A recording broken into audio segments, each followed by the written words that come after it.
ওই পরিণতিটা হবে। যদি ইলেকশনে কোনো ধরনের চালাকি প্রতারণা করতে চায়, যদি ইলেকশনে কোনো ধরনের ইলেকশনকে প্রতারিত করতে চায়, তো ইউনূস হাসিনার যে পরিণতি হয়েছে ইউনূস সাহেবেরও এর চেয়ে খারাপ পরিণতি হবে। যে ইলেকশন নামদারি যে কথাটা আসছে যায়, এখন অনেকেই বিশ্বাস করে না, আমরা যেন খালি বিশ্বাস করতে ইচ্ছা করে না যে 12ই ফেব্রুয়ারি বা ফেব্রুয়ারি মাসের প্রথমার্ধে ইলেকশন হবে। আল্লাহর দোয়াই লাগে ইউনূস সাহেব মানুষের সাথে আর চালাকি বাটপারি আপনারা করেন না, ইলেকশনটা দেন। সেই ইলেকশনটা আসতে পরে আমার মনে হয় বাংলাদেশের গণতন্ত্রের ট্রেনটা সঠিক লাইনে উঠবে। সংসদ যদি আসে, আমি চ্যালেঞ্জ করে বলছি, যেই সব রাজাকার আলবদরের বাচ্চারা আজকে বড় বড় কথা বলে, এদের অনেকেরই জামানত বাঁচবে না। এবং এদের অনেক কেন, আমি তো মনে করি 2-0-20 উপরে পার্লামেন্টে যাওয়ার মতো ক্ষমতা বা যোগ্যতা বা জনপ্রিয়তা তাদের নাই। আল্লাহর রহমতে বিএনপি 80%, 80 মানে 3-8টা 24, 240টা পার্লামেন্ট সিট, সংসদীয় আসন পেয়ে পার্লামেন্টে যাবে। সেই দিন কথা হবে যে রাজাকারের বাচ্চারা বলতো সেটা বাংলাদেশ নয়, এটা ছিল পূর্ব পাকিস্তান এবং পূর্ব পাকিস্তান করতে চায়, তাদের সাথে সেইখানে আমাদের দেখা হবে, মুক্তিযোদ্ধাদের দেখা হবে। সমস্ত বাঙালি জাতি 18 কোটি মানুষকে আমি আহ্বান করব, হাত জোর করে আপনারা সেটার জন্য প্রস্তুত হন, বাংলাদেশকে রক্ষা করেন। যদি বাংলাদেশকে রক্ষা করতে না পারেন, তাহলে এই দেশ ওই যে 1000 বছর আগে, 100 বছর আগে আমাদের মায়েরা বোনেরা কেঁদে কেঁদে ছড়া বলতো, ছেলে ঘুমালো, পাড়া জোড়ালো, বর গিয়েলো দেশে, বুলবুলিতে ধান খেয়েছে, খাজনা দিব কিসে, সেই জায়গায় আবার চলে যাবে। আমরা আবার পরাধীন হয়ে যাব। আর সেই পরাধীনতার নাক পাশ থেকে মুক্ত হতে কত শত বছর যাবত আমাদের ভবিষ্যৎ পর্যন্ত আবার যুদ্ধ করতে হবে। আমি জানি না, হয় সূর্য অস্তমিত হয়েছে এবং স্বাধীনতা অস্তমিত হওয়ার দিকে যাচ্ছে। এখন রাজাকার আলবদরের সন্তানেরা বলে বাংলাদেশে কোনো যুদ্ধ হয়নি। কেউ কেউ বলা শুরু করেছে, এদেরকে আমি অমানুষ বলবো, নরপশু নরাধম বলবো, এবং এরা আবার আইসা আমাদের কাছে প্রাণ ভিক্ষা চাইতে হবে। আমি বলে দিলাম, this day will come, must come. Allah যদি থেকে থাকে সেই দিনটা আসবে। যারা আজকে বলছে বাংলাদেশ স্বাধীন হয় নাই, মুক্ত হয় নাই, মুক্তিযুদ্ধ হয় নাই, তারা আবার এসে আমাদের পায়ের কাছে সারেন্ডার করবে, এবং সেই জন্যই বুধ হয়ে বেঁচে আছি।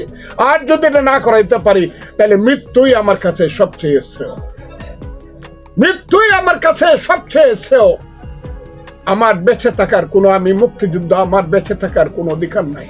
বাংলাদেশের 18 কোটি মানুষ, আপনাদের পূর্বপুরুষেরা এক সময় জীবন দিয়ে, সম্পদ দিয়ে সবকিছু ধ্বংস করে 1000 বছরের পরাধীন বাঙালি জাতিকে স্বাধীন করেছিল যুদ্ধে যুদ্ধে, অমানিসার অন্ধকারে থেকে থেকে, বাংকারে থেকে থেকে পাঞ্জাবির বুকে টিনার টিপেছিল। বই পড়ুন, গান শুনুন, ইতিহাস পড়ুন। সেই যে বাঙালি জাতির স্বাধীনতা আজকে রাজাকার আলবদরের সন্তানেরা সেটাকে গ্রাস করেছে, তার বিরুদ্ধে হবে রাজনৈতিক যুদ্ধ। সেই যুদ্ধের জন্য সবাইকে প্রস্তুত হওয়ার জন্য আমি আহ্বান জানাচ্ছি। আমি একটা রাজনৈতিক দল করি, না হলে আরো অনেক কথা বলতে পারতাম। সেই রাজনৈতিক দলের নেতৃবৃন্দ এখন আস্তে আস্তে কথা বলতে শুরু করেছে, এবং আমি বিশ্বাস করি বিএনপির মতো একটা রাজনৈতিক দল, যেখানে আওয়ামী লীগেরা অন্যায় করে, অপরাধ করে, লুট করে, নির্বাচনকে হাইজ্যাক করে পালিয়েছে। কোথায় ওই চোর ডাকাইতের দল? এখন কোথায়? মুক্তিযুদ্ধের কথা বলে বলে মুক্তিযুদ্ধকে অপ্রিয় করেছে, তারা পালিয়ে গিয়েছে।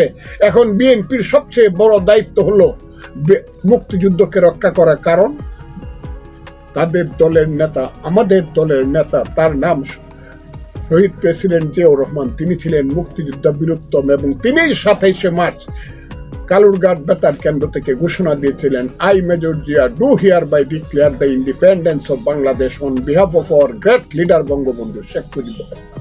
কাজী বীর কাজী আজকে দায়িত্ব করেছে মুক্তিযুদ্ধকে রক্ষা করার। এবং কিন্তু আমি বাঙালি জাতি এখন যারা আছেন তাদেরকে হাত জোর করে বলি, যারা সন্তান তাদেরকে আমি সন্তান হিসাবে বলি, যারা বৃদ্ধ তাদেরকে আমি বড় ভাই হিসাবে বলি, যারা আমার সমসাময়িক মুখ তাদেরকে বন্ধু হিসাবে বলি, রাস্তায় নেমে আসুন।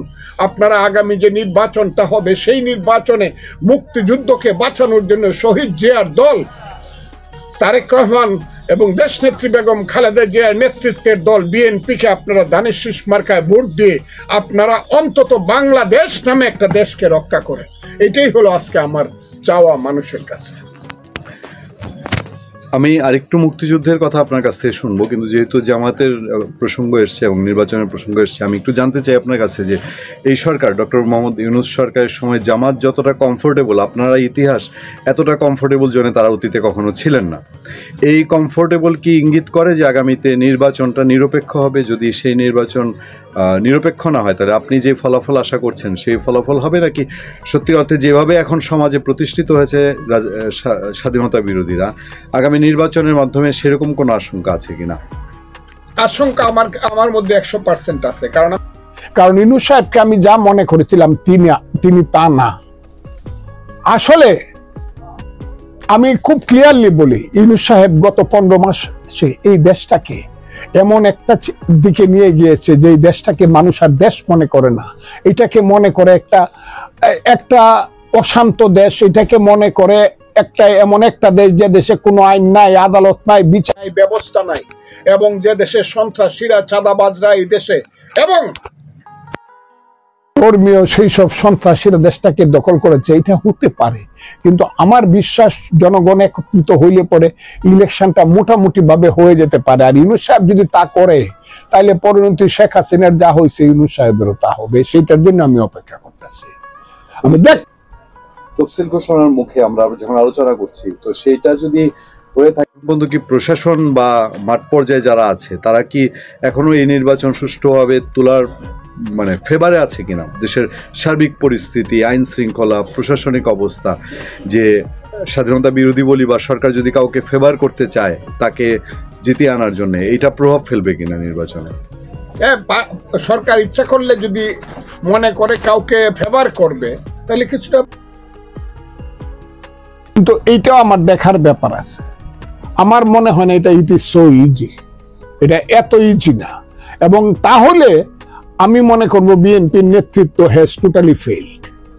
কারণ বিএনপির নেতৃত্ব যেভাবে ইউনূস সাহেব এবং তার সরকারকে বিশ্বাস করে নির্বাচনে যাচ্ছে, ইউনূস সাহেব এবং তার সরকার যদি বিএনপির সাথে এই ধরনের বিশ্বাসঘাতকতাটা করে তাহলে ইউনূস সাহেবের তো পতন হবেই, বিএনপির নেতৃত্ব সম্পর্কে মানুষের মস্ত বড় একটা প্রশ্নবোধক চিহ্ন আসবে। তাইলে কার সঙ্গে তারা এতদিন সহযোগিতা করছে? এটা হলো আমার কথা। আমি আমার দল যেহেতু বিশ্বাস করতেছে, সবটা কথা বলতে পারি না, কিন্তু খুব সাবধান থাকতে হবে, খুব সাবধান। আর যারা ডিসি, এসপি, যারা ইউনো, যারা এসিলেন্ট, যারা রিটার্নিং অফিসার হবে, তারা তো এই দেশেরই মানুষ, সব রাজাকারের ঘর থেকে জন্ম নিছে। এইটা মনে করার কোনো কারণ তো নাই। আমি এটা মনেও করি না যে সব রাজাকার আলবদরার সব মধ্যযুগীয় বর্বর, এরা তো আধুনিক মানুষ। মধ্যযুগীয় বর্বরদের পক্ষে একদম জীবন দিয়ে দিব আমার মনে হয় না। তখন দেখা যাবে কারা লিডারশিপে আসেন, বলে দিলাম। এটাও কিন্তু এত ইজি না। যদি ইলেকশনকে যদি কোনোভাবে 2 নম্বরই করতে চায়, এটাও কিন্তু সারা হবে না, এটা বলে দিলাম। এটা প্রতিবাদ এমন ভাবে হবে, প্রতিরোধ এমন ভাবে হবে যে পালানোর পথ পাবে না। আমি আরেকটু শুধু জানতে চাই, আমি আপনাকে বলেছি যে মুক্তিযুদ্ধ সম্পর্কে আরেকটু জানতে চাই। এইবারের এই সরকারের সময় সেই মনে হলো মুক্তিযুদ্ধের কুচকাওয়াজ হচ্ছে না, বিজয় দিবস, স্বাধীনতা দিবসের কুচকাওয়াজ হচ্ছে না অনেকদিন। তারপর কোনো যেন রাষ্ট্রীয় আয়োজন, যে একটা বিজয়ের এত বছর উদযাপন, সেই রকম কোনো আবেশ কোথাও কিছু নেই। সরকারের দিক থেকেও আমরা রাষ্ট্রীয়তা উদ্যোগ থাকে আগে, সেইটা আমরা এই সরকারের সময় কিছুই চোখে পড়ার মতন কিছু দেখতে পাচ্ছি না। এটা কি শুধুই মাত্র 16ই ডিসেম্বরের আনুষ্ঠানিকতা, নাকি এর পেছনে অন্য কোনো উদ্দেশ্য থাকতে পারে? 1 নম্বর হলো আমরা গাছ থেকে কোনোদিন আম আশা করা ঠিক না। আমি এতদিন যাব যুদ্ধে বিশ্বাস করে না বলে আমার ধারণা। তার পরিবারের কেউ মুক্তিযুদ্ধে যায় নাই। তার পরিবার হইল একটা সৌদাগর পরিবার, যে পরিবারের মূল উৎস হইল 1 টাকা দিয়ে কিভাবে 1.5 টাকা কামাই করা যায়।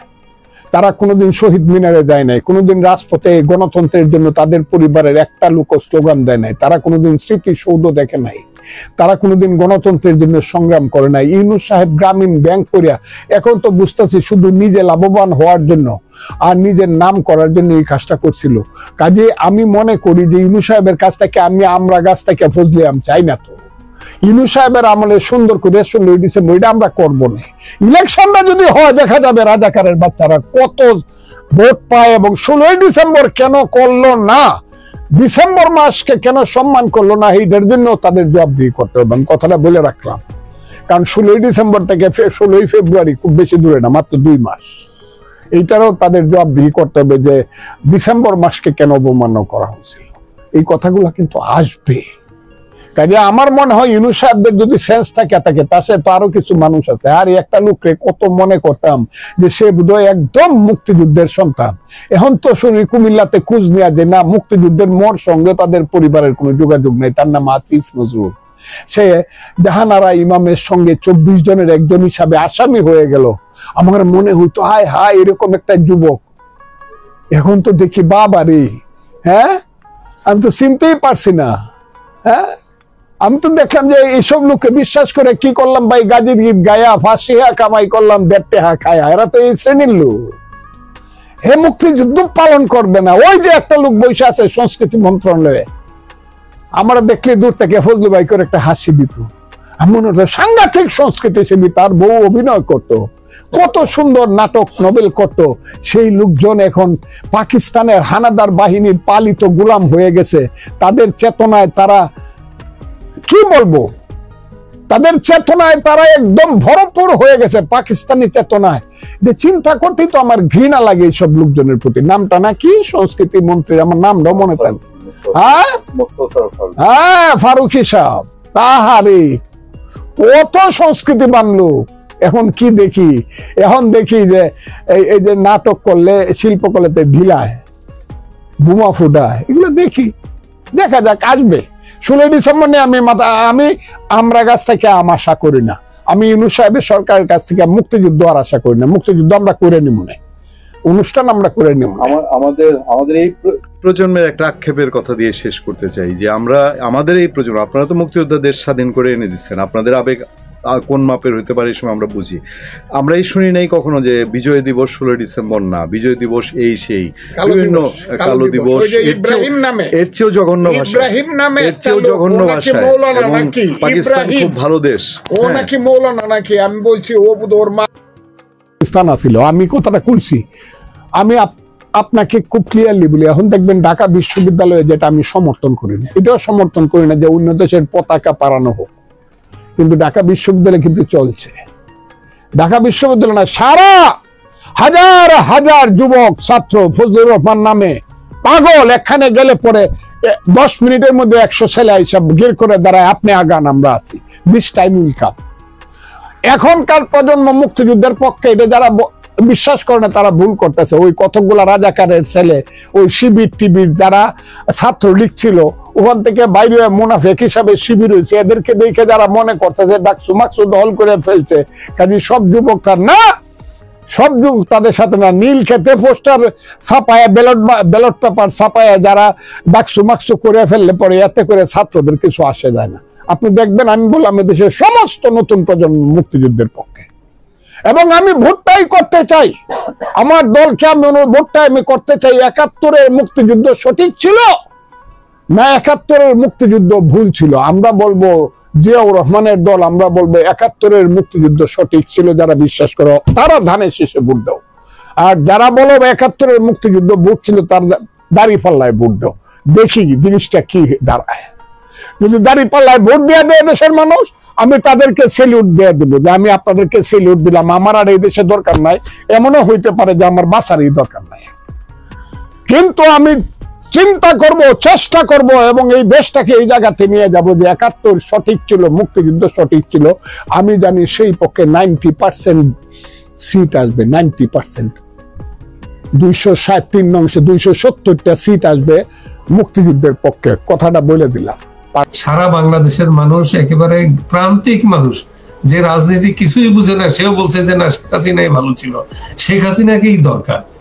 তো শেখ হাসিনা এখন ইনএভিটেবল এবং ইনডিসপেন্সেবল হয়ে গেছে, যার জন্য শেখ হাসিনার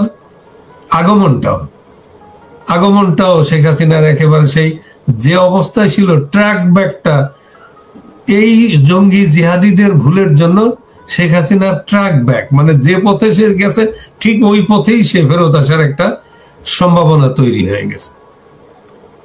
যার জন্য কেন আপনার মনে হলো জয়শঙ্করের সর্বশেষ বক্তব্যটা ছিল শেখ হাসিনা ঠিক করবেন, উনি কতদিন ভারতে থাকবেন? এটা তো একেবারে গালে থাপ্পড় দেওয়ার মতো কথা যে শেখ হাসিনা ঠিক করবে। শেখ হাসিনাকে এদের ভাষায়, মানে বাংলাদেশের গভর্নমেন্টের ভাষায় হচ্ছে সে একজন fascist criminal, she has been ব্রট to book, তার বিচার হয়ে গেছে, তার ফাঁসি হয়ে গেছে। মানে পৃথিবীর সবচেয়ে নিকৃষ্টতম প্রাণী হচ্ছে শেখ হাসিনা।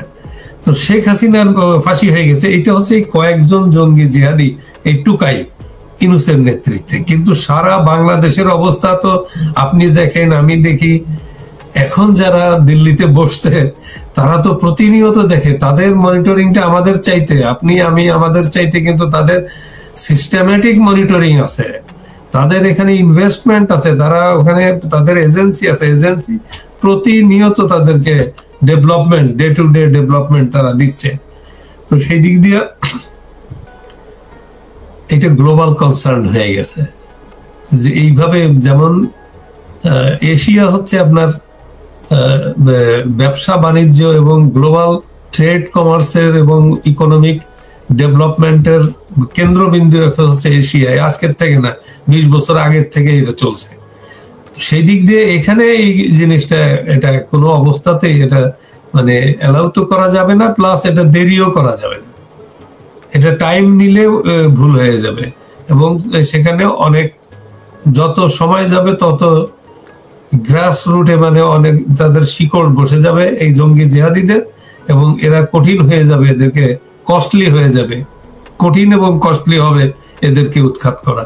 তো সেই দিক দিয়ে এবং এদের মানবতার জন্য, শান্তির জন্য, স্বাধীনতার জন্য, গণতন্ত্রের জন্য এই জঙ্গি জিহাদিদের উৎখাত একেবারে ফরজে আইন হয়ে গেছে, এদের ভাষায় বললাম, এটা ইনএভিটেবল হয়ে গেছে। সেই কারণে শেখ হাসিনাকে জাস্ট এখন যদি ধরুন, এখন যে একটা ওরা যে একটা নির্বাচন করতে চাচ্ছে, সারা পৃথিবী বোঝে এই নির্বাচন কি হবে, একটা ভার্টিক্যাল ইলেকশন, এটা হয়ে বিএনপি তার ভিতরে ঢুকে পড়ছে। এই বিএনপি কে দিয়ে আশা ভরসা ছিল, ইভেন ভারতের সাথে আমাদের তাদের পলিসি ফ্রেমারদের সাথে আমার কথা হয়েছে, তারা চাইছিল যে বিএনপি ক্ষমতায় আসুক, তারা গণতান্ত্রিক পরিবেশ হোক একটা সুষ্ঠু নির্বাচনের মাধ্যমে। কিন্তু দেখা যাচ্ছে যে বিএনপি কিন্তু উপর দিয়ে বলছে যে হ্যাঁ আওয়ামী লীগকে ব্যান করা যাবে না, তারপরে কিছু পজিটিভ কথা বলছে, প্রেসিডেন্টকে সরাইতে দেয় নাই। কিন্তু লন্ডনে তারেকের সাথে ইউনূসের কথা বলার পরে বিএনপি চেঞ্জ হয়ে গেছে, চেঞ্জ হয়ে গিয়ে তারা কিন্তু সেই ষড়যন্ত্র, সেই পাতানো খেলার ভিতরে ঢুকে পড়ছে, যেটা বিএনপির জন্য একেবারে একটা সুইসাইডাল হয়ে গেল রাজনীতির জন্য। যে তারা সারা দেশের মানুষ জানে, আপনি একজন লেম্যান রিক্সাওয়ালাকে জিজ্ঞেস করেন ইউনূসের আন্ডারে নির্বাচন কি হবে, কয় কিচ্ছু হবে না, এমনি ডিক্লেয়ার করে দিব। তো এই হচ্ছে ধারণা, সেই ধারণার ভিতরে বিএনপির মতো বড় দলটা ঢুকে পড়াতে একটু সমস্যা হচ্ছে।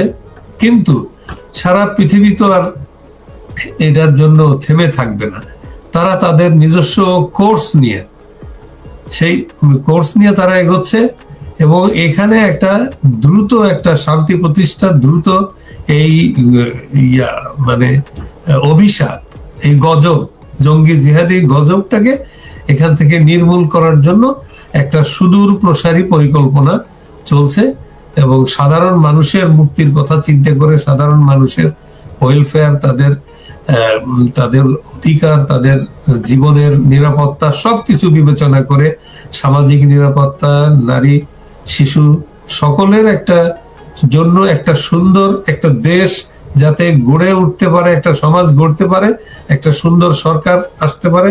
তো আওয়ামী লীগের একটা অ্যাডভান্টেজ এখানে আছে যে আওয়ামী লীগ কিন্তু বড় ধরনের ধাক্কা খাইছে, এবং একেবারে ভিতর থেকেই তাদের সকলের একটা মেন্টাল কম্পোজার হচ্ছে যে না, এবার একটা আমাদের অনেক ভুল হয়েছে, সেই ভুলগুলোকে শুধরে একটা রিয়েল অর্থে দেশ, আমাদের এত রক্তের বিনিময়ে অর্জিত এই দেশের স্বাধীনতা, আমাদের গত ভুলের জন্য আমরা রিল্যাক্টেন্ট ছিলাম, আমরা অনেক কিছু ইন্ডালজেন্স দিয়েছি, এইগুলো আর কিছুই দেওয়া হবে না। একবার রিয়েল অর্থে সাধারণ মানুষকে নিয়ে একটা এই দেশটাকে আবার গড়ে তোলার একটা বদ্ধপরিকর আমি এই অঙ্গীকার, এটা আমি এই আওয়ামী লীগের নেতৃত্বের কাছে আমি পেয়েছি। তো সেই জন্য খানিকটা আমাদের একজন সম্পাদক লক্ষ্মী ভাই সম্পাদককে আপনি বুঝতে পারছেন তো? লক্ষ্মী ভাই আমাদের মতিউর রহমান চৌধুরী আমাদেরকে লক্ষ্মীবাই ডাকতেন, তা আমরা তাকে লক্ষ্মীবাই ডাকি সবসময়। মতি ভাই কি করছে? আর মতি ভাই সর্বশেষ তো একটা থিওরি নিয়ে আসছে, ইন্ডিয়ার মনোভাব চেঞ্জ হয়ে গেছে আওয়ামী লীগ এবং শেখ হাসিনার ব্যাপারে, এবং হচ্ছে এই মেসেজ নিয়েই আমেরিকান নতুন অ্যাম্বাসেডর আসতেছেন বাংলাদেশে। উনি এটা কোথায় পেলেন? ইন্ডিয়া এবং ইন্ডিয়া নাকি মনোভাব চেঞ্জ হয়ে গেছে আওয়ামী লীগ এবং ইন্ডিয়া তো, ইন্ডিয়ার যে মনোভাব, ইন্ডিয়ার যে সিদ্ধান্ত, এটা ওই এবং ওদের যে একেবারে হাইয়েস্ট ফর্মে যে পলিসি মেকার, যেমন মোদি, অজিত দোভাল আর জয়শঙ্কর, এদের সাথে ওনার বৈঠক হয় মাঝে মাঝে। মতি ভাইয়ের খুব যোগাযোগ আছে। মতি ভাইকে জিজ্ঞেস করে মাঝে মাঝে যে তারা কি করবে। অনেক সময় তারা বুঝে কুল পায় না যে কি করতে হবে, তাদের ব্রেন ওয়ার্ক করে না, এই জন্য মতি ভাইয়ের কাছে ওরা জিজ্ঞেস করে, আমার ধারণা। তো মতি ভাই এই বিষয়টা জানে, তো এই বিষয়গুলো উনি যেমন লিখেন, আবার অনেক সময় শান্তনা রহমান, অমুক রহমান, নানা নামে লিখে। মতি ভাই এই যে লেখে, এই জিনিসগুলো কিন্তু আবার সাংবাদিকতা বিরোধী। আপনি ঠিক আছে, আপনি অন্য ইন্ডিয়া দেশের রাষ্ট্রপ্রধানদের বা রাষ্ট্র পরিচালকদের সাথে আপনি থাকেন, বসেন, কথা বলেন, সবকিছুই করেন, কিন্তু সাংবাদিকতায় এটা আবার দেওয়া যায় না। এটাকে সাংবাদিক হিসেবে আপনি এটাকে নিতে পারেন না, এটা সাংবাদিকতা নয়, এটা অন্য জিনিস। প্রথম আলোর জরিপটা খেয়াল করছেন আপনি? হ্যাঁ, প্রথম আলোর জরিপ আমি দেখছি। অনেক প্রতিকৃত সাংবাদিক ছিলেন,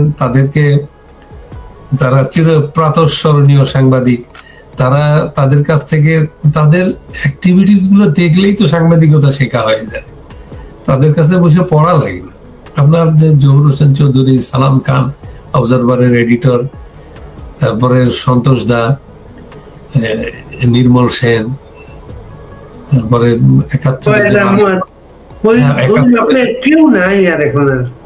71 যে মারা গেল যে বিবিসির নিজামুদ্দিন, তো ইয়ার সময় তাকে ওরা গুলি করে মেরে ফেলে।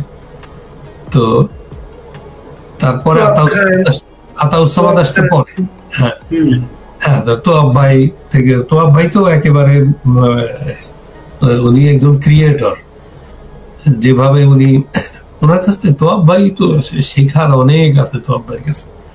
তো যাই হোক, তো আমরা এখন এখানে একটা ফ্র্যাঙ্কেস্টাইন শুরু হয়েছে সাংবাদিকতা। এই সাংবাদিকতা করে তো হয় কি, মানুষ তো থাকবে না কেউই। যে বয়স হয়েছে, মতি ভাই পয়সা করি কামাই করেও মতি ভাই কি খাবে বলেন? এই বয়সে খাওয়া যায় কিছু? এক টুকরো খাসির মাংস তো খাইতে পারবে না, ওটা ডাইজেস্ট হবে না। এই পর্যায়ে, এমন পর্যায়ে আসছে তো, যে যাদের ডাইপার পরার সময় হয়ে গেছে ইউনুসের মতো, তো এরা যে এর পরেও বিক্রি হয়, এর পরেও যে ধান্দা করে, এইটা কষ্ট লাগে। হয় কি, এই পেশাটাকে তো একটা মহান পেশা হিসেবে আমরা দেখে নিছি। আপনি দেখেন, এই একটু কথাটা না বলে পারছি না, আপকি আদালত এখন নাই, দিল্লিতে এটা হতো। তো সেখানে একজন মন্ত্রীকে এনে বসানো হতো কাঠগড়ায়, মন্ত্রীকে প্রশ্ন করা হতো, মন্ত্রী জবাব দিতেন, তারপর এটার বিচার হতো। বিচারক কে ছিল আপনার নিশ্চয়ই মনে আছে? একজন রিপোর্টার হতো আপকি আদালতের বিচারক। মানে সাংবাদিকরে কোথায় উঠাই দিছে।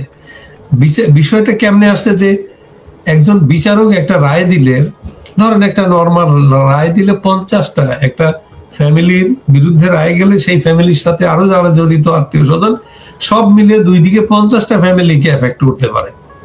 কিন্তু একজন সাংবাদিক যদি কোনো রিপোর্ট করে, সেই পত্রিকার ধরেন 50,000 সার্কুলেশন হোক আর 1 লাখ সার্কুলেশন হোক, এটা একটা পত্রিকা ধরেন 2 থেকে 5 জন লোক পড়ে, তাহলে একজন বিচারকের রায়ের চাইতে একজন সাংবাদিকের কলমে যে বেরোলো, তাকে আরো দায়িত্বপূর্ণ হতে হয়। কারণ বেশি লোকে পত্রিকাটা পড়ে, বেশি লোকে। আমাদের যেমন শিক্ষা আছে যে এমন কিছু সেন্সেশনাল কিছু আমরা ছবিও দিব না, লিখবো না, যেটা প্রেসারের রোগীর প্রেসার বেড়ে যায়, বাচ্চারা আতঙ্কিত হতে পারে, এরকম শিক্ষা তো আমাদেরকে দেওয়া হয়েছে।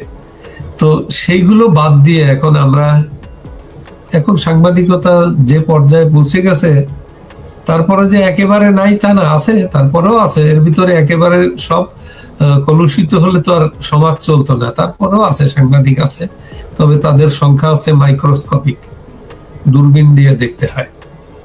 তো এই জন্য আমাদের এই যেমন আমি আজকে দেখতেছিলাম যে বিবিসি তো আসলে নেই, বিবিসির বাংলা বিভাগ কিন্তু এখন এখানকার লোকাল ওরা রেজিস্ট্রেশন করে ওরা নিজেরা চালায়। তো তারপরে ওরা তো বিবিসিতেই ছিল, সেই বিবিসিতে কাজ করার লোকগুলো আমার ছোট ভাইয়ের মতো, এরা এরা এরা অ্যানালাইসিস যখন করে তখন বোঝা যায় যে আমি কথা বলছি, আপনি তো বুঝতে পারবেন যে আমার কথাটা কোন দিকে যাচ্ছে। আমি কি জামাতের পক্ষে বলছি না আওয়ামী লীগের পক্ষে বলছি না বিএনপির পক্ষে, এটা কিন্তু বোঝা যায়, পাবলিক বোঝে, এটা সচেতন নাগরিকরা বোঝে যে আমি কি বলছি। তো সেই একটু আগে কাদির কল্লোরের একটা অ্যানালাইসিস দেখতেছিলাম, সেখানেও দেখলাম যে আওয়ামী লীগের কোনো সম্ভাবনা নেই, আওয়ামী লীগ নেতাদের খুঁজে পাচ্ছে না, তারপরে কর্মীরা হতাশ। আওয়ামী লীগের সাধারণ কর্মীরা যে ওই নেতাদের পিছনে নাই, তারা যে ওই নেতাদের বাইর করে দেওয়ার জন্য যে ঝড়ের মতো ঝড় উঠছে আওয়ামী লীগের গ্রাসরুট লেভেলে, এই কথাটা কাদির কল্লোলের কাছ থেকে আমি পেলাম না। আমি কিন্তু আমার খুব প্রিয় গ্রাসরুটের এত মানুষকে আমরা পাই, তারা পায় না কেন? সেটা যে ধরেন আমি যদি এখানে কিছু বলি, এটার সাথে যদি বাস্তবতার কোনো মিল না থাকে, তো আমার কি লাভ আর কি হবে বলুন, বরং আমার ক্ষতি হবে। যারা রিয়েল অর্থে এটা দেখছে, চিন্তা করে, বোঝার চিন্তা করে, মিলানোর চিন্তা করে, তারা কিন্তু at the end of the day তারা এসে দেখবে যে না, শরীফ শাহাবুদ্দিন তো কথাটা ঠিক বলেন নাই। তখন আমার অবস্থা কোথায় যাবে? যেমন মতি ভাই বিভিন্ন লোকের প্রশ্নের সম্মুখীন হচ্ছে। তো যাই হোক, এখন যে বিষয়টা হচ্ছে সেটা আওয়ামী লীগের আর কোনো ভবিষ্যৎ নাই কিন্তু না, ওটা ওনার কাছে কিছুই নাই। কিন্তু আমি যে সারা বাংলাদেশে প্রত্যেকটা ডিস্ট্রিক্টে আমার যে ইয়ে আছে, আপনার কনফারেন্স হয়, এদের যে মনোভাব, তারা নেত্রীকে কাছে পেলে তারা এই কথাগুলোই বলবে। এবং এই যে আপনার যে আন্দোলনগুলো হচ্ছে, এগুলো কিন্তু সব স্বতঃস্ফূর্ত, ওটা কিন্তু একেবারে ওরা নিজেরা ফিল করে, ওরা গিয়ে তারপরে এরা তো আসলে ওই ঢাকাতে যারা প্রতিষ্ঠিত রাজনীতিবিদ, তাদের কিন্তু পুলিশেরা বোঝে, পুলিশের মুভমেন্ট বোঝে, এরা তো কোনো কিছু বুঝে না, এরা যা শুরু করে দেয় ধরা খায়। তারপরে যত ধরা খাচ্ছে, আপনার দমন পীড়ন যত বাড়বে তত তো আরো হয়, অ্যাগ্রেসিভ হয়ে যায় মানুষ। তো এই কথাটা সাংবাদিক হিসেবে যদি আমি না বুঝি, আমি এখনই জাজমেন্ট দিয়ে দিলাম যে না, আওয়ামী লীগের কোনো নাই, ভবিষ্যৎ নাই, প্রবাস নেতৃত্ব আর যে নেতাগুলো আছে মাঝখানে, এগুলো তো হারাই গেছে, পালাই গেছে, এগুলো নাই, আর কর্মীরা মায়ের খেয়ে একেবারে ঘরে উঠে বসে আছে। বিষয়টা তা না, কর্মীরা ঘরে উঠে বসে নাই, কর্মীদের ভিতরে ঝড় শুরু হয়েছে। যেমন ঝড় এই সরকারের বিরুদ্ধে, স্বাধীনতা বিরোধীদের বিরুদ্ধে, তেমনি লিডারশিপের বিরুদ্ধে, লিডারশিপকে শোধরানোর জন্য এটা তাদের একটা প্রচন্ড একটা প্রতিবাদ আছে। এটা আপনি দেখবেন যে এই আওয়ামী লীগ আপনার হবে, পরিশীলিত হবে কখন? মাঠে যখন এসে নামবে তখন দেখবে যে আওয়ামী লীগের লিডারশিপ। সেখানে তো বলেই দিচ্ছে তাদেরকে যে যেখানে আছে সে সেখানকার নেতা, সেখানেই নেতা। হ্যাঁ, তারা কিন্তু শেখ হাসিনার বেলায় কিন্তু কোনো আপোষ নেই, একদম একেবারে গ্রাসরুট লেভেলে। অন্যান্য লিডারদের প্রতি তাদের প্রশ্ন আছে, অনেকের, সবাই আছে প্রশ্ন, পার্টির ভিতরে বহু লোকের আছে, কর্মীদের আছে, এইটা পার্টির ভিতরে একটা বহুশ্রেণিক ভিত্তিক সংগঠনে এটা থাকেই, এবং এটার থেকেই শিক্ষা নিয়ে সামনে এগোয়। এবং তাদের নেতাদের একজন বিচার হয়ে যাচ্ছে কর্মীদের ইয়েতে। আমরা যেসব নেতাদের আনি কথা বলে নিচে যে কর্মীরা এসে মতামত গুলো দেয়, এটা কিন্তু তাদের মনের কথা, কিন্তু তারা একদম একদম ওরা কিন্তু রাজনীতি বোঝে না, কিন্তু চেষ্টা করে যে শুনিয়া যে একেবারে গ্রামে রেডিও নিয়ে বসে থাকে। তো এখন তো মোবাইল একেবারে সারা পৃথিবী তার হাতের মুঠোর ভিতরে, কি ঘটছে সব সে বুঝে। তো সেই দিক দিয়ে হয় কি, এই ইউনুসের এই জঙ্গি জেহাদি সরকার যে ভালো কাজ না করে তারা যে তাদের প্রতিহিংসা চরিতার্থ করছে, এইটা সাধারণ মানুষের ভিতরে একটা বড় ধরনের রিয়াকশন তৈরি হয়েছে যে এরা তো যে দেশ ধ্বংস হয়ে যাচ্ছে তাদের কোনো ভ্রুক্ষেপ নাই, কিন্তু আগে শেখ হাসিনা আওয়ামী লীগ এদেরকে পানিশমেন্ট দিতে হবে। তো সরকার তো ধরেন এখন যারা 60-70 বছর বয়স, তারা একেবারে রাস্তায় যারা থাকে তারাও তো বাংলাদেশের রাজনীতি দেখছে। তো সেই দিক দিয়ে হয় কি, এই জনগণকে ফাঁকি দেওয়ার কোনো সুযোগ নেই। আজকে আবার ইউনুস বলছেন এই ইয়াতে তফসিল ঘোষণার পরে যাতে কোনো ধরনের ইস্যু ভিত্তিক আন্দোলন কর্মসূচি কেউ না করে। এটা কিন্তু আওয়ামী লীগকে বলা হয়েছে, কিন্তু তফসিল ঘোষণার পরে আওয়ামী লীগ যাতে কিছু না করে আর কি। আওয়ামী লীগকে কিন্তু মনে করাই দেওয়া হলো কিছু যাতে করে তারা। হ্যাঁ, এখন যেটা হচ্ছে যে এরা এই কয়জন লোক এখানে বসে যা ভাবছে, পৃথিবী ওইভাবে চলছে না, আর ওইভাবে তারা আর বেশি দিন চালাতে পারবে না, এবং তাদেরকে একটা পর্যায়ে আসতে হচ্ছে। আজকে আমরা মোফাজ্জল চৌধুরী মায়া বীর বিক্রম উনাকে আনছিলাম। উনি তো কিরকম নেতা আমরা জানি, উনি খুব ঠান্ডা মাথায় বলছেন ইউনুস এবং তার দোসর কেউ কিন্তু ছাড়া পাবে না। হ্যাঁ, এটা তো আপনার শেখ হাসিনা নিজেও ফিরাতে পারবে না। শেখ হাসিনা যদি, কিন্তু ঘটনা ধরেন এই যে এরা যে কষ্ট পেল, এই সাধারণ মানুষগুলো যে কষ্ট পায়, এটাকে বলে যে এই গণপিটনি, গণ আন্দোলন। এটাই হচ্ছে সাধারণ গ্রাসরুট লেভেলের মানুষের হৃদয়ে যদি আঘাতপ্রাপ্ত হয় তারা, তখন তাদের যে রিয়াকশন, তাদের যে প্রতিক্রিয়া, সেইটা ঠেকানোর কোনো ইয়া থাকে না, কোনো আইন শৃঙ্খলা এটাকে ঠেকাইতে পারে না। শুধু বিদেশে, মনটা তো দেশে সারাক্ষণ। আবার বলেন, বিদেশে গেলে আসলে দেশপ্রেমটা সবাই আমরা বেশি করে আমরা বুঝতে পারি। সেটা শুধু বিদেশে, মনটা তো সারাক্ষণ দেশেই পড়ে। মনটা একেবারে ওখানে দেশেই পড়ে থাকে। প্রতিনিয়ত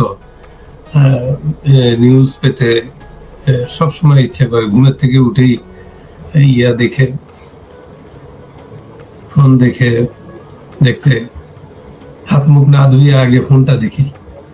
এই যে অবস্থা, এটার জন্য, দেশের জন্য আসলে হয়তো দেশে যারা আছে তারা অনেক ব্যস্ত থাকে, অনেক হাজারো সমস্যার ভিতরে আছে। তো সেই দিক দিয়ে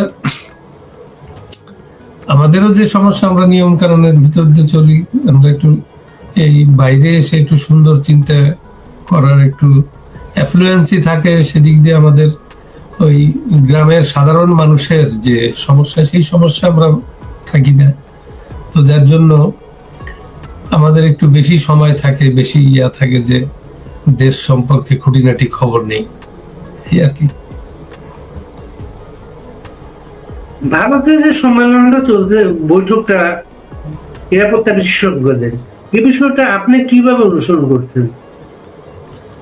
এটা বেশ আগের থেকেই এটা হওয়ার কথা, এবং এ ধরনের একটা, ধরুন আপনি তো জানেন যে ট্রাম্প যখন মোদিকে দায়িত্ব দিয়ে দেয় এই এলাকার রিজিওনাল সাউথ এশিয়ান, বাংলাদেশ সহ এটার লুক আফটার করার জন্য, তারপরে কিছু ঘটনা ঘটে যায়।